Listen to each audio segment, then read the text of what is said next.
And another one. This is a Samsung crap. They say it on the front.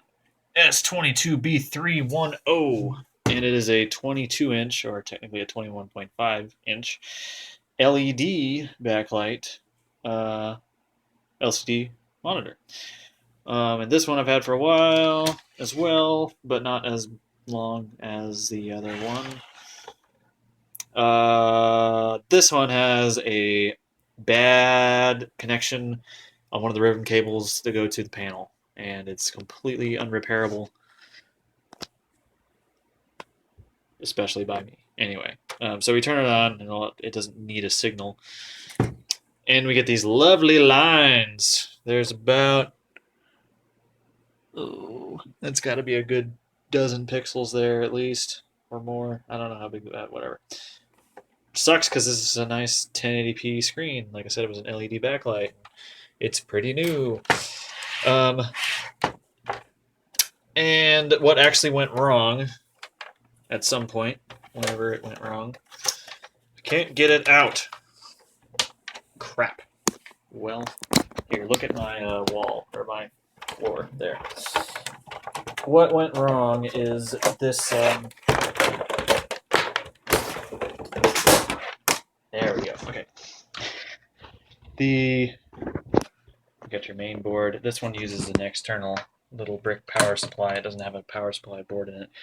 And the problem is these ribbon cables, it's either the bonding on them or something in the actual T-Con board itself, or died. This one, when I got it, the previous owner said that he had only had it for I don't even know how long, less than a year, maybe even like a couple months, and that's when it died, or it started to show that line.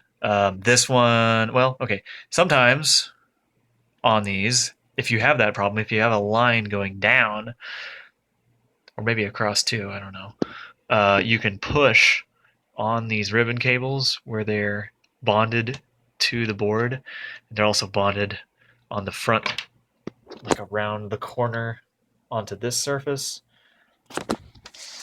In there somewhere. In which you have to take this metal bezel off of the front of the panel to get to that. Anyway, sometimes you can push on it if it's a bad bond, and that will make the problem go away. And sometimes if you let go, it'll come back. And I guess if you wanted to fix it that way, you could put a little some soft padding or something, and then put the case back together, and it would push on it for you, and your monitor would be fine for whoever knows how long. I don't know. If it's on the front, that's a little bit trickier since there's no room to do that. This one, unfortunately, is just totally screwed and doesn't respond to anything, any poking, prodding. Um, it does. I think there's something wrong with this cable itself.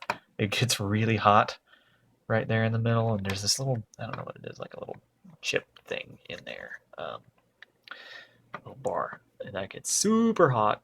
You touch it and you got to take your hand off. That's pretty freaking hot. Whereas all the other ones are fine. So something is shorting out or something in there, and the only way to fix this is to buy an entire new panel, which I might do if I can find one for a good price. Um, but the good thing about a panel or a monitor like this, the whole thing, is there's no stupid big power supply and inverter to go wrong. And if your power supply technically does go out, it's this thing, and you just buy a new one.